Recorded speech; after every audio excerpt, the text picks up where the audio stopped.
ጋር ሄዶ ለመስጠት የሞከረው ኢንተርፕሪቴሽን አለ። ያዲ እንደዚህ ይላል አንበው ክፍሉ አባቶቹ ለእነርሱ ናቸውና ከእነርሱም ክርስቶስ በሥጋ መጣ፣ እርሱም ከሁሉ በላይ ሆኖ ለዘላለም የተባረከ አምላክ ነው። ነገር ግን የእግዚአብሔር ቃል የተሻረ አይደለም። እነዚህ ከእስራኤል የሚወለዱ ሁሉ እስራኤል አይደሉምና የአብርሃም ዘር ስለሆኑ ሁላቸውም ልጆች አይደሉም ይላል። እዚህ ጋር እያወራ ያለው በመንፈስ እስራኤላዊ ስለመሆን ነው።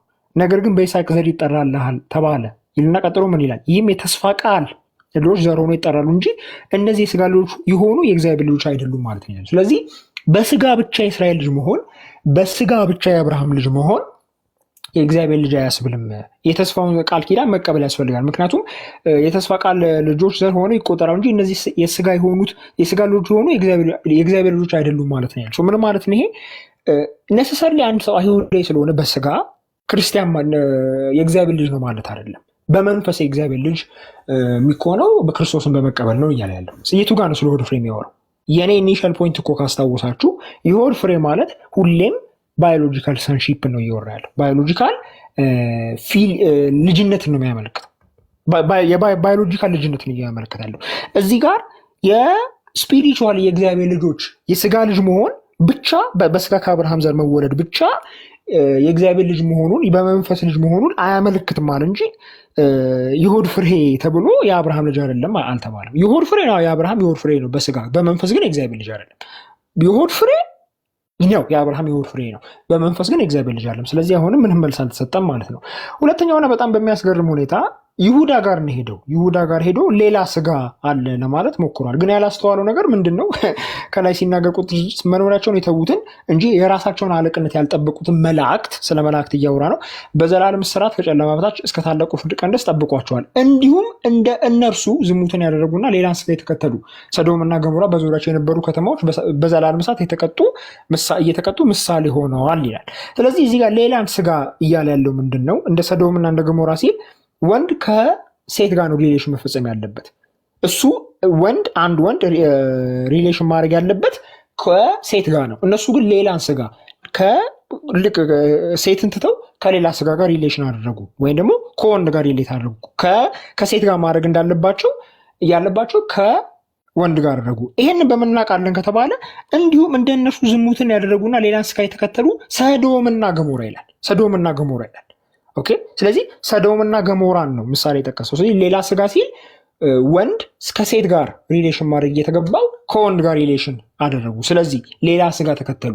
ኦኬ። ባዮሎጂካሊ ለሴት ነበር አትራክት መሆን የነበረባቸው፣ ከወንድ ጋር አደረጉ በማለት እንጂ እየተናገረ ያለው ከአዳም ስጋ ውጭ ሌላ ስጋ የሰው ስጋ አለ የሚል ነገር የለውም። ታሳኛለህ የቱ ጋር እንደዛ እንደሚል ታሳኛለህ። ሌላ ስጋ ማለት ከአዳም ውጭ ሌላ ስጋ አለ ማለት ነው። ይሁዳ እንደዛ ብሏል። ይሁዳ የምትል ከሆነ ታሳኛለህ። ሌላው እነዚህ ነገሮች ናቸው ያነሳው። አሁን የመከራከሪያ ነጥቦች አልተነሱም።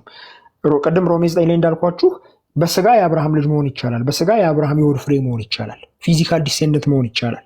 ነገር ግን ፊዚካል ዲሴንደንት ስለሆነ ብቻ የአብርሃም የሆድ ፍሬ ስለሆነ ብቻ ሰውየው የእግዚአብሔር ልጅ ነው ማለት አይደለም፣ ድኗል ማለት አይደለም። ኦኬ። ክርስቶስ ኢየሱስ መቀበል ያስፈልጋል። ያን ሲቀበል የእግዚአብሔር ልጅ ይሆናል ነው እያለ ያለው እንጂ የሆድ ፍሬ ማለት የሆድ ፍሬ ሆኖ እንኳ ሌላ የሆድ ፍሬ ሆኖ እንኳ ባዮሎጂካል ልጅ አይደለም ብሎ መከራከር አይቻልም ማለት ነው። ምክንያቱም የሆድ ፍሬ ከባዮሎጂካል ሰንሺፕ ውጭ ትርጉም አለው አይልም። ሮሜ 9 የቱ ጋር እንደሚል ታሳኛለህ። አሁንም ግን እዚህ ጋር አንድ ማስረጃ ተጨማሪ ልስጣችሁ። ቅድም ያልሰጠኋችሁ ማስረጃ ልስጣችሁ። ሮሜ 1:3 ላይ እንደዚህ ይላል። በደንብ አስተውሉ። ሮሜ 1:3 ላይ ይህም ወንጌል ኦኬ፣ ትልቅ ላይ አድርገኝ ከፍቼ ላንብበው። ይህም ወንጌል ትልቅ ላይ አድርገኝ ፕሊዝ። ሰዓቴን አቆመው አንዴ። ትልቅ ላይ አድርገኝ ከፍቼ ካሜራ ከፍቼ ላሳያችሁ ስለሆነ ነው። 14 ላይ ሰዓቴ ቆሟል። እኔን እኮ ነው ያልኩት 14 ላይ ኦኬ። ስለዚህ ቆይ ይህም ወንጌል በስጋ ከዳዊት ዘር ስለተወለደ እንደ ቅድስና መንፈስ ግን ከሙታን መነሳት የተነሳ በኃይል የእግዚአብሔር ልጅ ሆኖ ስለተገለጠ ስለ ልጁ ነው፣ እርሱም ጌታችን ኢየሱስ ክርስቶስ ነው ይላል።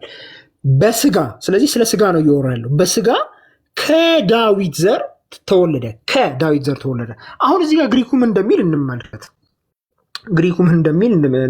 በጣም አስገራሚ ነው ግሪኩ የሚለው ነገር። እዚህ ጋር ተመልከቱ ምን እንደሚል። በደንብ አስተውሉ። ጠይቀዋለሁ ያዲንም about concerning around the subject of ካለ በኋላ ጌኖሚኖን ነው የሚለው። ጌኖሚኖ ምን ማለት ነው? ቱ ካም ኢንቱ ቢይንግ ቱ ሃፕን ቱ ቢካም ማለት ነው። ሜድ ማለት ነው። ኦኬ ስፐርማቶስ ዘር ኦፍ ዴቪድ ካታሳርካ በስጋ ከዳዊት ዘር የተገኘው። ስለዚህ በስጋ ከዳዊት ዘር ተገኘ እያለ ነው መጽሐፍ ቅዱስ። በስጋ ከዳዊት ዘር ተገኘ እያለ ነው። ለዛም ነው ኪንግ ጄምሱን ብትመለከቱት፣ እንግሊዝኛው ላሳያችሁ። ኪንግ ጄምሱን ተመልከቱም እንደሚል ኮንሰርኒንግ ሂዝ ሰን ጂሰስ ክራይስት አወር ሎርድ ዊች ዋዝ ሜድ ኦፍ ዘ ሲድ ኦፍ ዴቪድ። አያችሁ፣ ሜድ ኦፍ ዘ ሲድ ከዳዊት ዘር የተገኘው ሜድ ኦፍ ዘ ሲድ ኦፍ ሜድ ኦፍ ዘ ሲድ ኦፍ ዴቪድ ማለት ነው። ስለዚህ አሁንም ቅድም ምንድን ነበር ያልኳችሁ?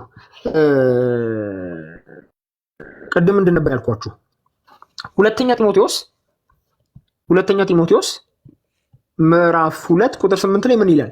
በወንጌል ደም ሰብከው ከሙታን የተነሳውን ከዳዊትም ዘር የሆነውን ኢየሱስ ክርስቶስን አሰብ። አሁን ኢየሱስ ዘር ተብሏል፣ ከዳዊት ዘር ተብሏል። ከዳዊት ዘር በስጋ ስለተገኘ ነው። ቅድም ምንድነው የሚለው? ገላትያ 4:4 ላይ ምንድነው የሚለው? ገላትያ 4:4 ላይ ከሴት የተገኘውን ክፍል አለ፣ ሜድ ኦፍ ውመን።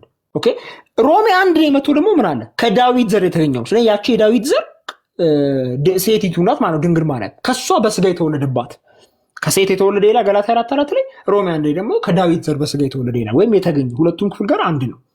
ስለዚህ ከሴት የዳዊት ዘር ከሆነች ሴት ከዳዊት ዘር በስጋ ስለተገኘ የዳዊት ዘር ተባለ፣ ሁለተኛ ጢሞቴዎስ ላይ ማለት ነው። በዚህ ይታያል። አንድ የመጨረሻ ፖይንት ያዲ ያው አላስተዋለው ማለት ነው። ዘር ሲባል እሱ ስፐርም ነው ብሎ ነው ያስበው መሰለኝ። ስፐርም ነው ብሎ ያስበው። ዘር ማለት በመጽሐፍ ቅዱስ ውስጥ ሁሌ ስፐርም ማለት አይደለም። በመጽሐፍ ቅዱስ ውስጥ ዘር የሚለው ቃል በዕብራይስጡ ዜራ፣ በግሪኩ ደግሞ ስፐርማ የሚለው ቃል የዘር ፈሳሽን ሊያመለክት ይችላል። ደግሞም ፊዚካል ዲሴንትን ሊያመለክት ይችላል። የልጅ ልጅን ሊያመለክት ይችላል። ማስረጃ ዘፍጥረት 16 ላይ ምን ይላታል ለሃጋር?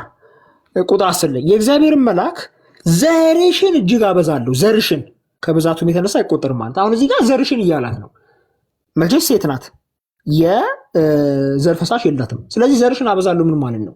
የልጅ ልጅሽን አበዛለሁ ማለት። የልጅ ልጆችሽ ብዙ ይሆናሉ፣ የአንቺ ዲሴንዳንትስ ብዙ ይሆናሉ ማለት ነው። ስለዚህ ገላትያ 3 ላይ ለዘሮቹ አላለም፣ ለዘሩ አለ ሲል አብርሃም ብዙ ዘሮች አሉት። አያችሁ፣ አብርሃም ብዙ ዘሮች አሉት፣ ብዙ ፊዚካል ዲሴንደንቶች አሉት፣ የልጅ ልጆች አሉት።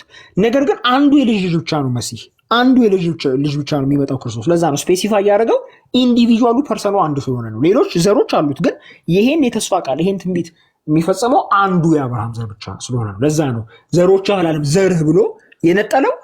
ይሄን እነዚህ መሲሖች በሙሉ የሚፈጸመው አንዱ ዘር ስለሆነ ነው እንጂ ሌሎቹ የአብርሃም ዘሮች አይደሉም እያለ ነው። በዚህ ይታያል። እና አሁንም ምንም ምላሽ አላገኘንም። አሁን ቀጣይ 10 ደቂቃ አንተም መልሰህ ሪፍሌክት አድርግና ወደ መጠየቅ እንገባለን። ቆይ ሳሚዬ 8 ደቂቃ ነው የወሰድክና እያሌም 8 ደቂቃ ወስዳለሁ ማለት ነው። አሁን ቀጥሎ ጠያቂ ነው። አንተ ትጠይቃለህ፣ ችግር የለውም። ከዛ ትስማማላችሁ። ይጨርስና ከዛ ትስማማላችሁ። እሺ ጀምር። ሳሚ ትክክል ነው። በምን በሉ በማንበብ ጥሩ ያነባል ማለት ቃል በቃል ያነባል። ነገር ግን ማስረጃ በላይኛል ባይዘዌ ይሁዳ 1 ላይ ስለ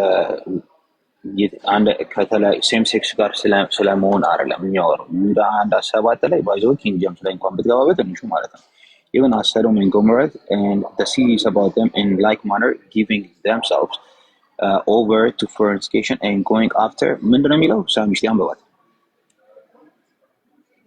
ተራ አይደለም። አንተ ብቻ ነው የምታብራራው። አሁን ስትሬንጅ ፍሌሽ ነው የሚለው እንጂ ከወንድ ጋር ምናምን አይልም። ስትሬንጅ ፍሌሽ ነው የሚለው። ኦኬ አንድ ሁለተኛ ባይ ዘ ዌይ ዘር ጋር ሲመጣ እኔ እንትን አይደለም ሞኝ አይደለም። ዘር ባይ ዘ ዌይ እንዳልከው የወንድ ዘር ሀረግ ይቆጠራል። ሶስተኛ ባይ ዘ ዌይ ልጅም ዘር ተብሎ ይጠራል። ባይ ዘ ዌይ ልጅም ዘር ተብሎ ይጠራል። ልክ እንዳልከው አብርሃም ብዙ ዘሮች አሉ ሲባል ብዙ ልጆች እንደማለት። ዘርም በልጅ ይመጣል። ዘር ለፍሩት ለተለያዩ ነገሮች ይሰጣል። ይህንን ሞኝ አይደለም። ስለዚህ እንደዛ አጥበል። አንደኛ ሁለተኛ ሮሜ 1 ላይ እኔ ጸጥ ብዬ እየጠበቅኩ ጥያቄ ላይ ላነሳ እየሞከርኩ ነገር ግን ደጋግመህ አልከውና ትንሽ መሄድ አለብህ። ሳሚ በጣም እንትን ነው ደስ የሚለኝ እወደዋለሁ። ከሱ ተምሬያለሁ። ገላትያን ምዕራፍ 4 ብቻ ያለውን ላሳያችሁ፣ ከዛ ሌላ ቦታ ላይ እንመጣለን። ገላትያን ምዕራፍ 4 ላይ ጀኖማ የሚያልፈው ነበር። እስቲ ገኛ have come to fullness of time, sent forth God, having been of woman. gentlemen አይደል? there you go።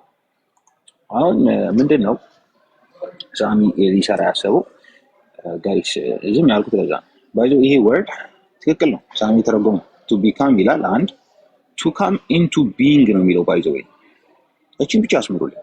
እቺ to come into being የሚለው ባይዘው ሳሚ ቀጥታ እዚህ ጋር በመግባቱ ክርስቶስ ከቅድመ ዓለም አልነበረም ብሏል። እናመሰግናለን፣ እቀበላለሁ። to come into being ከየት? ከሴት። ኦኬ ፐርፌክት። into being ነው የሆነው ባይዘው። to come into being to become to happen አልነበረ ማለት ነው። to be made ደግሞ ሜድ ነው ያመጣው። to be made እኮ ማለት ያልነበረ ነገር እኮ ሜድ የሚሆነው። to be done አይቀበልም። to come into being perfect thank you ቀበረላለሁ። ይሄማ እኛ ጋር እኮ ገባ ማለት ነው። ዋናስ አንድ ሁለተኛ ባይዘው እንዲሁ በቃ እኔ ማብራሪያ ልስጥበትና ጊዜ ላናፍጭ አንድ መጽሐፍ ቅዱስ ክፍል ላይ እንሂድ። አንድ መጽሐፍ ቅዱስ ክፍል ላይ ስንሄድ ወደስ የሚለኝ መጽሐፍ ቅዱስ ክፍል አለ። ሉቃስ ወንጌል ምዕራፍ 1 አለ። ሉቃስ ወንጌል ምዕራፍ 1 ላይ ባይዘው ከ26 ጀምሮ አንብቡ። ዘት እንዴ ነው ከ19 መልአኩም መልሶ ዘካርያስ መልአኩን እኔ ሽማግሌ ነኝ ሚስቴም አለ ሪሳሌሽን ይናል። መልአኩም መልሶ እንግዲህ ተናጋሪ መልአክ መልሶ እኔ አለ በእግዚአብሔር ፊት የምቆመው ገብርኤል ነኝ። እግዚአብሔር የሚያገለግለው ገብርኤል ማለት ነው። እንድናገርም ይህችን የምስራች እንድሰብክልህ ተልኬ ነበር አለ። ይህ የምስራች የተባለው ባይዘው ለዘካርያስ ብቻ ማለት ነው፣ ለማርያም ይሄዳል። በ6ኛ ወር መልአኩ ገብርኤል ናዝሬት ወደምትባል ወደ ገሊላ ከተማ ከዳዊት ወገን ለሆነው ዮሴፍ ለሚባል ሰው ወደ ታጨች ወደ አንዲት ድንግል ከእግዚአብሔር ዘንድ ተላከ። የድንግሊቱም ስም ማርያም ነበር። ከየት ነው የሚተላከው? ከእግዚአብሔር ዘንድ። ይህ እግዚአብሔር ማለት በፊቱ የሚያገለግለው ገብርኤል፣ በፊቱ የሚያገለግለው እግዚአብሔር ወደ ድንግል ቅድስት ድንግል ማርያም ተላከ። ምን ይዞላት መጣ? ምስራች። መልአኩም ወደ እርሷ ገብቶ ደስ ይበልሽ ጸጋ የሞላብሽ ሆይ ጌታ ከአንቺ ጋር ነው፣ አንቺ ከሴቶች መካከል የተባረክሽ ነሽ አለ። እርሷን ባየችው ከንግግሩ በጣም ደነገጠች። ይህ እንዴት ያለ ሰላምታ ነው ብላ አሰበች። መልአኩም እንዲህ አላት፣ ማርያም ሆይ በእግዚአብሔር ፊት ጸጋ አግኝተሻልና አትፍሪ፣ እነሆ ትጸንሻለሽ። ባይዘው ልክ ሳሚ እንደሚለው ጀነሞይ እንደሚለው መውሰድ ይችላል። coming to being ዋው ጸንሻለሽ፣ ምን ወንድ ልጅም ትወልጃለሽ፣ በለው ስሙንም ኢየሱስ ትይዋለሽ። እርሱ ታላቅ ይሆናል፣ የልዑልም ልጅ ይባላል። ጌታ አምላክም የአባቱን የዳዊትን ዙፋን ይሰጠዋል፣ በያዕቆብ ቤት ላይ ለዘላለም ይነግሣል፣ መንግስቱ መጨረሻ የለውም። ማርያም መልአኩን ወንድ ስለማላውቅ እንዴት ይሆናል አለች። ይሆናል መልአኩም መልሶ እንዲህ አለ፣ መንፈስ ቅዱስ በአንቺ ላይ ይመጣል፣ የልዑልም ኃይል ይጸልልሻል፣ ስለዚህ ደግሞ ከአንቺ የሚወለድ ቅዱስ የእግዚአብሔር ልጅ ይባላል አላት። ገብርኤል እንዲህ እያላት ያለው አይዶንት ቲንክ ሶ። ምክንያቱም ገብርኤል አገልጋይ ነው፣ ከራሱ እውቀት ሊያካፍላት አይችልም። እግዚአብሔር ነው በገብርኤል አንደበት ሲናገራት የነበረው። መንፈስ ቅዱስ በአንቺ ላይ ይመጣል፣ የልዑልም ኃይል ይጸልልሻል፣ ስለዚህ ደግሞ ከአንቺ የሚወለድ ቅዱስ የእግዚአብሔር ልጅ ይባላል። ማርያም ይህንን አውቃለች። ይህን እያሰላሰለች ነው ያለችው። ማቴዎስ ወንጌል ምዕራፍ 1 ላይ እንሂድ። ማርያም አንድ፣ ከዛ ሁለተኛ ኦፍ ኮርስ ዮሴፍ ነው። ምን አለ? ቁጥር 10 የኢየሱስ ክርስቶስ ልደት እንዲህ ነው አለና፣ እርሱ ግን ይህን ሲያስብ ማን? ዮሴፍ ጸንሳ ስላገኛት። እንዴት? ከመንፈስ ቅዱስ ጸንሳ ተገኘቻ። ከዛ እጮኛው ዮሴፍ ጻድቅ ሆኖ ሊገልጣ ስላልወደደ በስውር ሊተዋት አሰበ። የእርሱ ይህን ሲያስብ የጌታ መልአክ በሕልም ታየው፣ እንዲህ ማለት የዳዊት ልጅ ዮሴፍ ሆይ ከእርሷ የተጸነሰው ከመንፈስ ቅዱስ ነውና እጮኛ ማርያም ነው ስራ አትፍራ። ባይዘው እንደዚህ የሚሉ ገብርኤል ከራሱ አይደለም። አሁን ሊተዋ ሲያስብ እግዚአብሔር ነው ገብርኤል የሚልከው። ገብርኤል ተላኪ ነው። ከእርሷ የተጸነሰው ከመንፈስ ቅዱስ ነው አለው። ኦፍ ኮርስ coming to being ከመንፈስ ቅዱስ ነው። አመሰግናለሁ።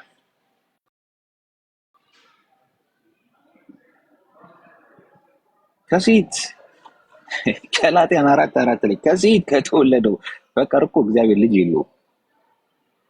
ከሴት ከተወለደው ከሴት ከተገኘው እንደምትለው አንተ ልጅ የለውም። ከዛ ውጭ እኮ ልጅ የለውም። ቢንጎ አሁን ቢሬዲ ጥያቄዎች ለመመለስ ጨርሻለሁ። እድሉን ለሳሚ ስጥ። ኦኬ አሁን የመጠየቂያ ሰዓት ነው መሰለኝ።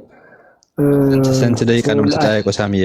7 ደቂቃ ወይ የሳሚ 7 ደቂቃ ወንጫጫ የለም። አደራ እሺ እንትን አድርጎ ያዲ አንዴ እንትን አድርጎ 10 ደቂቃ የሆነላችሁ። ምክንያቱም ጥሩ አድርጋችሁ እንደተጠያየቁ 10 ደቂቃ ይወርላችሁ። ሳሚ በና አደራ እለምናለሁ እንዳንጫወት። እኔ ካንተ ጋር ለመጫወት ነው። ኖ አትጫጫሁም። እንደዛ ከሆነ ሁለታችሁ ሙት ያደርጋችኋለሁ። እሺ ሶ አሁን ዝም ብለን ከ25 ጀምሮ ኦኬ። እሺ ይሁዳ ላይ ልጀምር። ይሁዳ ላይ ላነሳው ነጥብ ይሁዳ ላይ የቱ ጋር ነው ከአዳም ስጋ ውጪ ሌላ አይነት ስጋ አለ የሚለው? አባጆ ይሁዳን ስጋ አንተ ያልገባ ይሁዳን የጠቀስኩ ሌላ ስጋ የሚል የለም። አያመጣልኝም ስራት ሌላ ስጋ የሚል ቃል ነው መጣውልኝ። ግን ይላል ቆይ ይሁዳ ላይ ከአዳም ስጋ ውጪ ሌላ የሰው ስጋ አለ ይላል። ይሁዳ ላይ እኔ ከአዳም ስጋ ውጪ ሌላን ስጋ የተከተለ እሱ ነበር የኔ ክሌም የኔ ቃላት ያመጣው የለም የሚል አለ ለማለት ነው። እኔ ግን ከምነው ይቃል የኔ ፖይንት እኮ ምንድን ነበር? የቃሉ አይደለም በኮንሴፕት ደረጃ ነው። በኮንሴፕት ደረጃ ከአዳም ስጋ ውጪ ሌላ የሰው ስጋ የለም። የእንስሳት ስጋ አለ፣ የአዋፍ የአሳዎች ስጋ አለ። የሰው ስጋ ግን ከአዳም ስጋ ውጪ የለም ነው አለ ብዬ ሞግታለሁ። የሞገትኩ ነው። እሱን እንግዲህ ማስረጃ አላመጣህም እስካሁን። ይሁዳ ላይ ግን እንደዛ አይልም። እሺ አዎ ነው ይሁዳን ያመጣሁት ነገርኩ። ሌላ ስጋ የሚል አታመጣም ስላልክ ይኸው ቃል በቃል አመጣሁ። ሌላ ስጋ የሚል አለ። ሌላ ስጋ ስል እኮ በኮንሴፕት ደረጃ እሺ፣ ሌላ ከአዳም ስጋ ውጪ ሌላ ስጋ አለ ይላል ይሁዳ።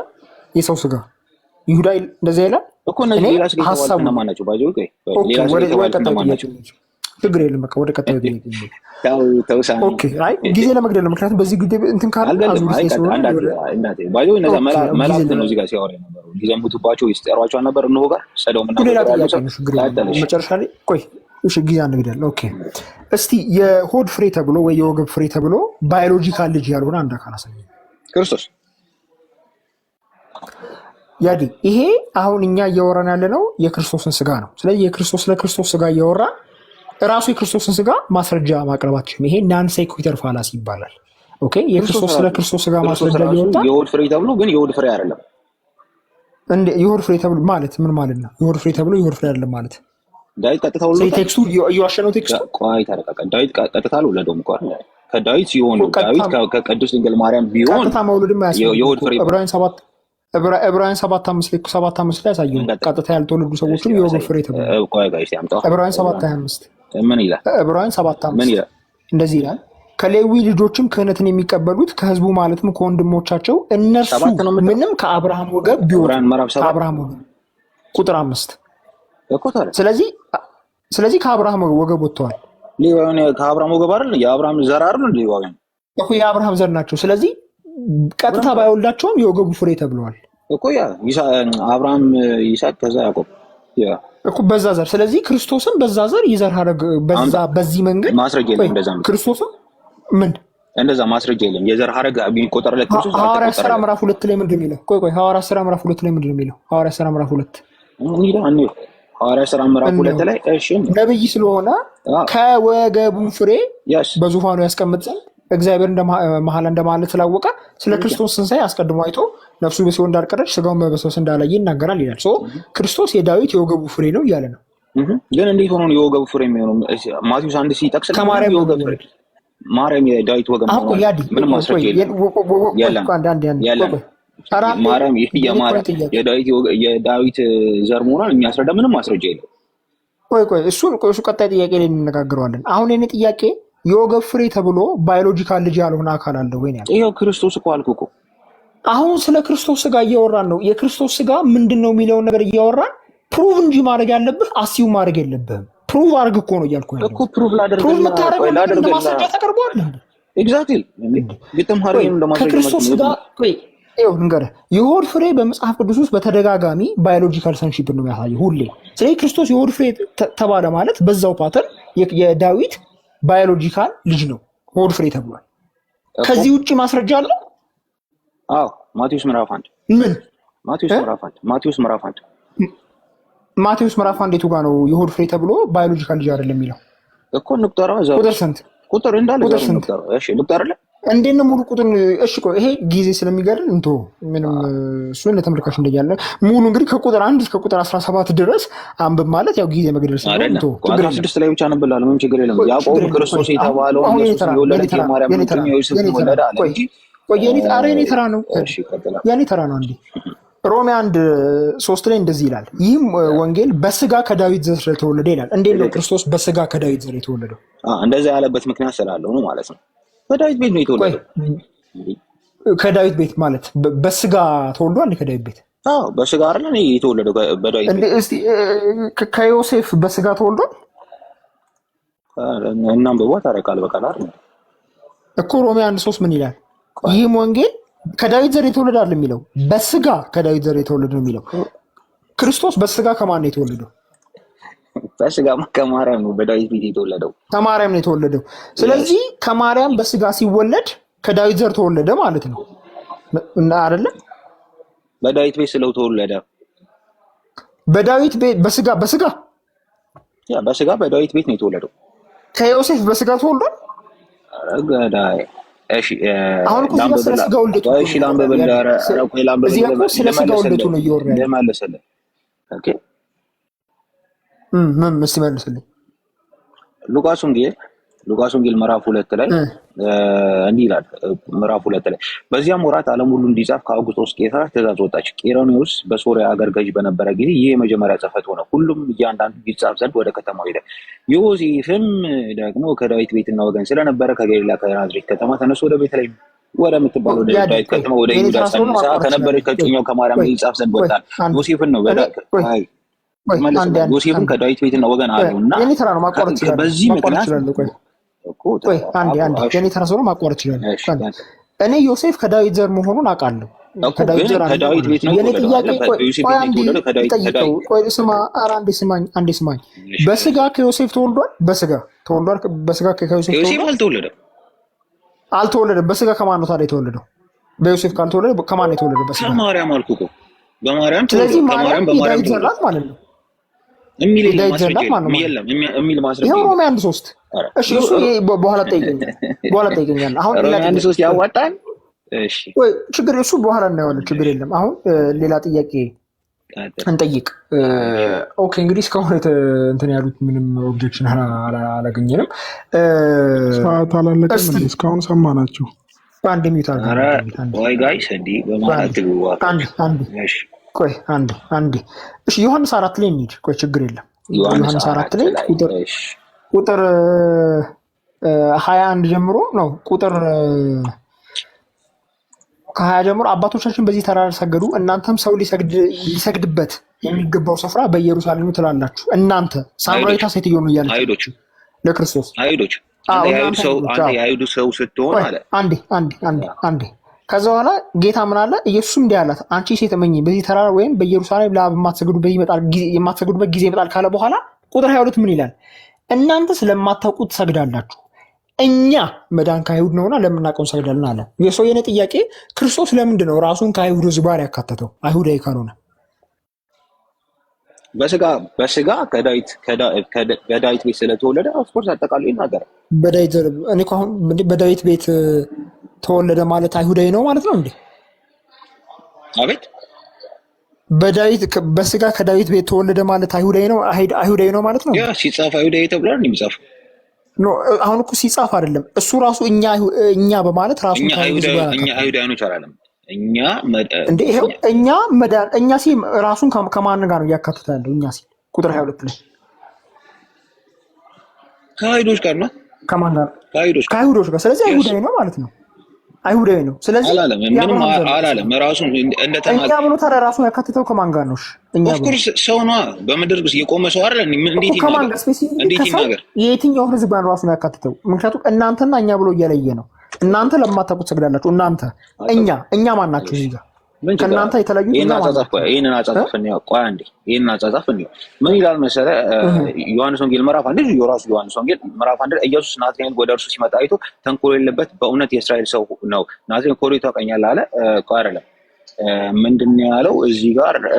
ያው 46 ላይ ፊልጶስ ናትናኤልን አግኝቶ ሙሴ በሕግ ነቢያትም ስለ እርሱ የጻፉትን የማን ልጅ ይላል? የዮሴፍን ልጅ ይላል። እና የዮሴፍ ልጅ ሆኖ ነው የዮሴፍ ልጅ የተባለው። የቱ ጋር ነው? ዮሐንስ 1 ቁጥር 46 ዮሐንስ 1 ቁጥር 46 ከአንድ ዮሐንስ 1 ቁጥር 46 ናትናኤል ከናዝሬት መልካም ነገር ሊወጣ ይችላል፣ ፊልጶስም መተህ አለው። የቱ ጋር ነው ዮሴፍ ልጅ? 46 ፊልጶስ ናትናኤልን አግኝቶ ሙሴ በሕግ ነቢያትም ስለ እርሱ የጻፉትን የማንን ልጅ ይላል? የጻፉትን የዮሴፍን ልጅ። ማን ይሄን ያለው? ፊልጶስ ነው። ፊልጶስ እዚህ ጋር ታዲያ ክርስቶስ ተናጋሪ እኮ ራሱ እኮ አይደለም ክርስቶስ እኮ ፊልጶስ ነው። ፊልጶስ አንደኛ። ሁለተኛ ሉቃስ ወንጌል ላይ ይዞ የኔ ጥያቄ እንዴት ነው የሚመለሰው? እኛ ብሎ ራሱ ሉቃስ ላይ ጠፍቶባቸው ሲፈልጉ በቤተ መቅደስ ሳለ ማርያም ምን አለች? እኔና አባትህ አለች። አባትህ ብላ ዮሴፍን ሪፈር ታደርጋለች። አዶፕቲቭ ፋዘር ስለሆነ ነው። ሊጋል ፋዘሩ ነው። ሊጋል ፋዘር በህግ አመሰግናለሁ። ኤግዛክትሊ ዘ ሴም ዌይ አይሁድ ብሎ ራሱን መጥቀስ ይችላል።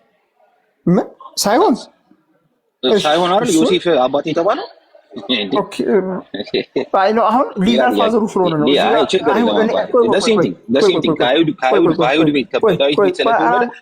እዚህ ጋር ሊጋል ፋዘር ስለሆነ ነው። እዛ ጋር ለምንድን ነው ራሱን ከአይሁድ ለምንድን ዮሴፍ አባቱ ሳይሆን እንዴት አባትህ ብላ ትጠራዋለች?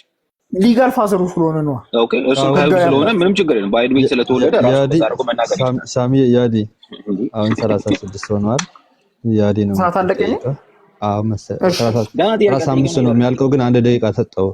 አይ እንደ 2 ደቂቃ አድርገለት እነሱ ቤት በእኔ ጥሩ ትሪት እንዲያደርጉ 2 ደቂቃ ሰጠው። የባከህ እሺ ከፈቀድክለት እሺ ቀጥል። 2 ደቂቃ ፈቀድክለት። ሰዓት ካለቀ ችግር የለም። ሂድ ነው አልቋል። 35 ነው ያለቀው። ከዛ በኋላ ሰዓት ካለፈ እሺ ስላወራን ችግር የለም። በቃ አሁን ያዲ ጠይቅ። 36 ሆኗል። ቀጥል።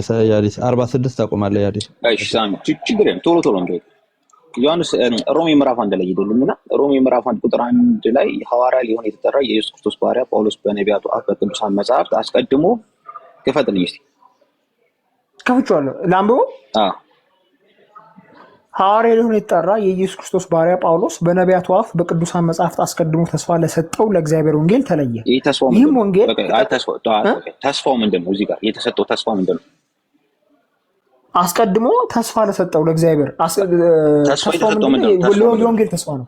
የወንጌል ተስፋ እርግጠኛ እኮ አስቀድሞ ለሰጠው ለእግዚአብሔር ወንጌል ተስፋ ምን ላደርገው ለሰጠው ለእግዚአብሔር ወንጌል። ኦኬ ያ ተስፋ ምንድን ነው እኮ? ወንጌሉ ቀጥልሽ። ቁጥር 4 ቁጥር 3 ነው እንጂ 3 እና 4 አንድ ላይ ነው። ቀጥል። ኦኬ አንድ ስለሆነ ነው። እሺ ይህም ወንጌል በስጋ ከዳዊት ዘር ስለተወለደ እንደ መንፈስ ቅዱስ አቆም። ኦኬ የእግዚአብሔር ወንጌል የተባለው ይሄ ወንጌል የተባለው ነው አይደል? ተስፋው ታዲያ ምን ሆኖ ተገኘው? ይህም ወንጌል በስጋ ከዳዊት ዘር ስለተወለደ እንደ ቅዱሳን መንፈስ ግን ከሙታን መነሳት የተነሳ በኃይል እግዚአብሔር ልጅ ሆኖ ስለተገለጠ ስለ ልጁ ነው አለ። ልጁ ተስፋ ነበረ ወይስ አልነበረም? ተስፋ ነበረ። ተስፋ ሲከናወን እንዴት ብሎ ነው አነጋገር የሚሆነው? ተስፋ ሲከናወን አሁን ተስፋ የነበረን ነገር ከተስፋነት ወደ አክቹዋሊቲ ስታመጣው ምን ብለህ ነው የምትጽፈው? እንዴት ብለህ ነው የምትጽፈው? ያው ተፈጸመ ነው የሚባለው። ተስፋው ተፈጸመ። አይ ኖ እንደዛ ሊሆን አይችልም። ይህም ወንጌል በስጋ ከዳዊት ዘር ስለተወለደ ተስፋ ይደረግ የነበረው ልጁ ነው አይደለ? በስጋ ከዳዊት ዘር የሚወለደው ልጁ ነው። ተስፋው ልጁ ነው አይደለ? ያው ስጋው ማለት ከዳዊት ዘር እንደሚወለድ ስጋው ልመልስ። እሺ አስተካክልና። ኦኬ ተስፋ ለተሰጠው አለ። ተስፋ ተሰጥቶ ነበረ። ይህ ተስፋ ምንድን ነው? ለምሳሌ ለዳዊት አስቀምጣለሁ። ለምሳሌ መዝሙረ ዳዊት 83 ላይ 84 86 አንዴ ነው ቦታ ደግሞ ሊያውቀዋል እና እንዴት እንደሚጠፋ ግን ወይ ሰዓት ይቁምልህ እንዳታልቅ። ሰዓት አቁምልኝ። አዎ ሰዓት አቁምልኝ። ያው ፌር እንዲሆን። ቴንክ ዩ ሳሚ።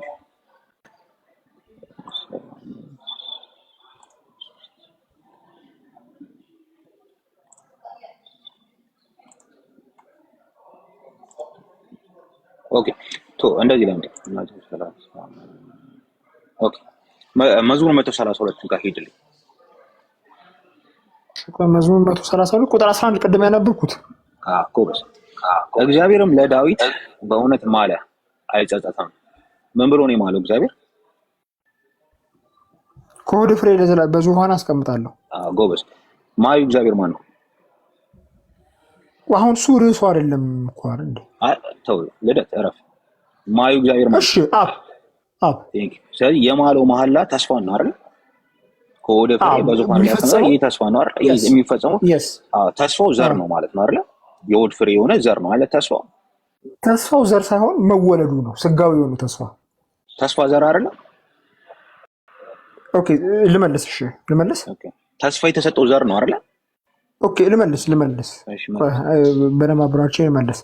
እንግዲህ ዘር የሚለው ቃል ከዚህ ቀደም እንዳልኳችሁ የዘር ፊዚካል ዲሴንደንትንም ሊያመለክት ይችላል። ኦብቪየስሊ የዘር ፈሳሽንም ሊያመለክት ይችላል። ስፔሲፊክሊ ደግሞ አንድን ግለሰብ ልጅን ሊያመለክት ይችላል። አሁን ምሳሌ እኔ አባቴ ወልዶኛል፣ የእሱ ዘር ነኝ እኔ። ግን አንድ ግለሰብ እሱ አይደለም። እሱ ማብራራት ማጂ ክትሉት ልመልስ። ተስፋ የተሰጠው ዘር ነው ወይስ አይደለም? ቆይ ተስፋ የተሰጠው ዘር ነው ወይስ አይደለም? እሱ ብቻ መልስልኝ። ዘር የሚለውን ነገር ማብራራት አለብን። ዘር ከተባለ በዚህ አውድ አንድ የሚወለድ ልጅ ነው ተስፋ ነው። ያዋጣል እንደዛ ተውሳም ግን እኮ ልመልስ። ለምንድን ልመልስ? ይህም ወንጌል አስቀድሞ ተስፋ ለሰጠው ለእግዚአብሔር ወንጌል ተለየ ይላል። እግዚአብሔር አስቀድሞ ተስፋ ሰጥቷል። ተስፋው ደግሞ ወንጌል ነው። ለዚህ ወንጌልም ሐዋርያው ጳውሎስ ተለይቷል። ይሄ ወንጌል ግን ምንድን ነው ከተባለ ይህም ወንጌል በስጋ ከዳዊት ዘር ስለተወለደ ከዳዊት ብለድ ላይ ስለተወለደ ይሄ ውልደቱ ስጋዊ ነው። እግዚአብሔር ልጁን በስጋ ሲልክ ይህን ተስፋ ፈጽሟል። ገላትያ ምዕራፍ 3 ላይ ምዕራፍ 3 ላይ ቁጥር 16 ለአብርሃምና ለዘሩም የተስፋው ቃል ተነገረ። ስለ ብዙዎች ለዘሩ ሲል አሁን ሰዓቱን ይቁም ካስፈልገ ችግር የለውም ማለት ሳሚ። ኦኬ ስለ ብዙዎች እንደሚነገር ለዘሮችም አይልም ማለት ስለ አንድ እንደሚነገር ለዘርህም ይላል አለ፣ እርሱም ክርስቶስ ነው አለ። ቁጥር 19 ላይ እንደዚህ ይላል፣ እንግዲህ ሕግ ምንድነው? ተስፋው የተሰጠው ዘር እስኪመጣ ድረስ በመካከለኛው በመልአክ በኩል ስለ ሕግ መተላለፍ ተጀምሯል። ተስፋው የተሰጠው ስለዚህ ተስፋ የተሰጠው የነበረው ዘር ነበር አይደል? ለአብርሃም ለዳዊት ራይት። በጣም ጥሩ። ስለዚህ እንደዛ ከሆነ ሮሜ 1 ላይ ስትሄድ ያ ተስፋ የሚፈጸመው ሲጻፍለት እንዴት ብሎ ነው? ይህም ወንጌል በስጋ ከዳዊት ዘር ስለተወለደ አለና በእንግሊዝኛ ላንብብልህ ቁጥር 4 ኦኬ። አንዴ ቆይ ትልቁ ላይ ነው። እሺ ኦኬ ሄቪ ካለሽ አርስቱን አንሽለት እንዲታይ። ቁጥር 4 እንደዚህ ይላል and who through the spirit of holiness was appointed the son of God in power by his resurrection from the dead. ይሄ እዚህ ጋር appointed the son of God የሆነው ኦኬ ወይም በመንፈስ ሲጸድቅ ነው አይደል? ስለዛ ነው የሚናገረው። ያ ተስፋ መጣ። ቀድሚያ ተስፋ ተደርጎ ነበረ። ያ ተስፋ የተደረገለት ዘር ፍጻሜውን ሳይገር እንዲህ ነው የሚጻፍለት።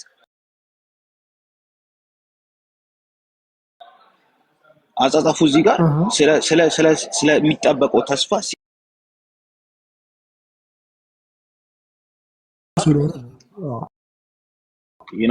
በራሱ ጉብዝና ነው የሚጻፈው። እናት የእግዚአብሔር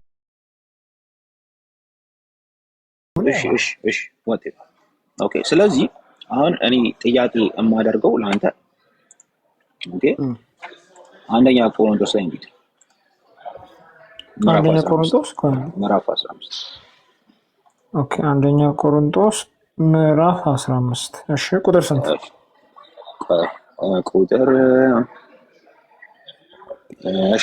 ቁጥር 22 ቁጥር 1 ሞት በሰው በኩል ስለመጣ ትንሣኤ ሙታን በሰው በኩል ሆኗል አለ። አሁን ሁለት ሰው ነው የሚያወዳድራል። በአንዱ ሰው በኩል ሞት ገባ፣ በሌላኛው ሰው በኩል ትንሣኤ ሙታን መጣ ወይ የሙታን ትንሣኤ ሆነ። ቁጥር 22 ላይ እንደዚህ ይላል፣ ሁሉ በአዳም እንደሚሞቱ እንዲሁ ሁሉ በክርስቶስ ደግሞ ሕያዋን ይሆናሉ አለ። ኦኬ፣ በአዳም ሞተሃል ተብሎ የሚነገርልህ ከምን የተነሳ ነው? ኃጢአት ከመስራቱ የተነሳ እሱ ብቻ ነው ወይስ ከዛርም የተነሳ ነው? ኃጢአት ከመስራቱ የተነሳ። ምክንያቱም ልመለስ ይሄን ጥያቄ፣ አዳም እግዚአብሔር ሲፈጥረው ኃጢአተኛ አድርጎ ነው የፈጠረው፣ ቅዱስ አድርጎ ነው የፈጠረው፣ አንፎልን አድርጎ ነው የፈጠረው፣ ሳይወድቅ ነው የፈጠረው። በኋላ ግን ኃጢአት ሲሰራ አየህ፣ ያ የሰራው ኃጢአት ከሱ በኋላ ለሚመጡት ሰዎች በሙሉ ሞትን የሚያስከትል ሆነ። ምክንያቱም እዛ ጋር እግዚአብሔር ምንድን ነበር? ይሄን ፍሬ በበላ ቀን ትሞታለህ ነበር ያለው።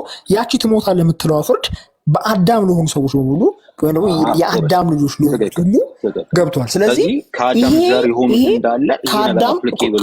ሁሉ የተነሳ ሁሉም ይሞታሉ የተባሉት ኃጢአት ከመስራቱ የተነሳ። ኃጢአት ብቻ መስራቱም ሳይሆን የአዳም ዘር በእነሱ ስላለ ነው። እኮ ኃጢአተኛ ባይሆን ኖሮ አይሞቱማ። አሁን ችግር የለም። ኃጢአት እኔ ስለ ኃጢአት አይደለም እያወራኝ ያለሁት። አሁን እቺ ፍሬ ለምሳሌ በበላ ጊዜ ትሞታለህ ችግር ተብሎ የለም። የኃጢአቱ ውጤት ሞት ሆኖ ተገለጸ። ሳሚ ቁጥር 48 ያኮ ነው ብለኝ። እሺ ቁጥር 48 ነው ብለኝ። እሺ እንደዚህ ይላል። መሬታዊው እንደሆነ መሬታዊያን የሆኑት ደግሞ እንዲሁ ናቸው። ሰማያዊ ቃል መሬታዊው የተባለው ማን ነው? ኦኬ አውዱን እንመልከተው።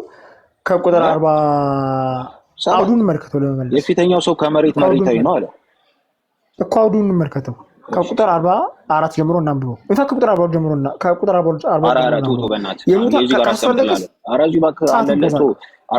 ፊተኛው ሰው አዳም ሕያው ነፍስ ሆነ ተብሎ ተጽፏል። የሙታን ትንሣኤ ደግሞ እንዲሁ ነው። በመበስበስ ይዘራል፣ ባለመበስበስ ይነሳል። በውርደት ይዘራል፣ በክብር ይነሳል። በድካም ይዘራል፣ በኃይል ይነሳል። ፍጥረታዊ አካል ይዘራል፣ መንፈሳዊ አካል ይነሳል። ፍጥረታዊ አካል ካለ መንፈሳዊ አካል ደግሞ አለ። እንዲሁም ደግሞ ፊተኛው ሰው አዳም ሕያው ነፍስ ሆነ ተብሎ ተጽፏል። ኋለኛው አዳም ሕይወትን የሚሰጥ መንፈስ ሆነ። ነገር ግን አስቀድሞ ቁጥር 46 ፍጥረታዊው ቀጥሎ መንፈሳዊ እንጂ መንፈሳዊ መጀመሪያ አይደለም። ሰው የሚቀድመው ፍጥረታዊ ነው። የፊተኛው ሰው ከመሬት መሬታዊ ነው። ሁለተኛው ሰው ከሰማይ ነው። መሬታዊ እንደሆኑ መሬታዊ የሆኑት ደግሞ እንዲሁ ናቸው። ሰማያዊ እንደሆነ ሰማያዊ የሆኑት ደግሞ እንዲህ ናቸው ይላል። ምን ማለት ነው ይሄ? አሁን ከቁጥር 42 ጀምሮ እንዳያችሁት እያነጻጸረ ያለ ትርጉም አልፈልግም እባክህ። መሬታዊ የተባለው ማለት በትንሣኤ ያልተነሳው አካል ትንሣኤን ያላገኘው አካል መሬታዊ የተባለው።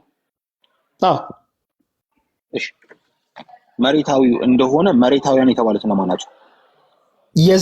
ትንሣኤን ያላገኙት አካል ግን ፕሉራል ማለት ሁሉም እንደዛ ይሆኑት ማለት ነው። እንደዛ ይሆኑት። ቁጥር 47 ነው ብለህ ቁጥር 47 የፊተኛው ሰው ከመሬት መሬታዊ ነው። እዚህ ጋር የፊተኛው ሰው የተማረው ቁጥር 46 ላይ አዳም ነው። 47 አዳም ነው አይደል እኮ 47 ፊተኛው ሰው የተባለው አዳም ነው። ከመሬት መሬታዊ ነው ተባለ አዳም አይደል? ያዲ እችን ትጨርሷት ወይስ ጨረስክ? ይሄን ጨርስና ከዛ በኋላ እንቀጥላለን። እሺ አሁን ሳሚ እንደዚህ እናደርግ። ይኸውልህ ጥያቄ ልንገርህ። ይሄ የፊተኛው ሰው ከመሬት መሬታዊ ተባለ። ፊተኛው ሰው መሬታዊ ተባለ። ፊተኛው ሰው የተባለው አዳም ነው አይደል? ኦኬ ይሄን ቀጥታ ወሰደውና እዚህ ጋር መሬታዊው እንደሆነ መሬታውያን የሆኑት አለ። መሬታዊ የተባለው ማለት እኮ የሱ ልጆች የሆኑት ዘርን በመውሰድ ነው። አዳምና የሱ ዲሴንዳንት ማለት ነው። በዘር ነው አይደል? እንደዛ የሚሆኑት የአዳም እኮ መቼስ አዳም እኮ መሬታውያን የተባሉት እሱ መሬታዊ እንደሆኑ ሁሉ የሱ ልጆቹ መሬታውያን ናቸው። ስለዚህ በዘር ነው አይደል? በዘር ነው አይደል? ከሱ በመወለዳቸው በዘር ነው አይደል?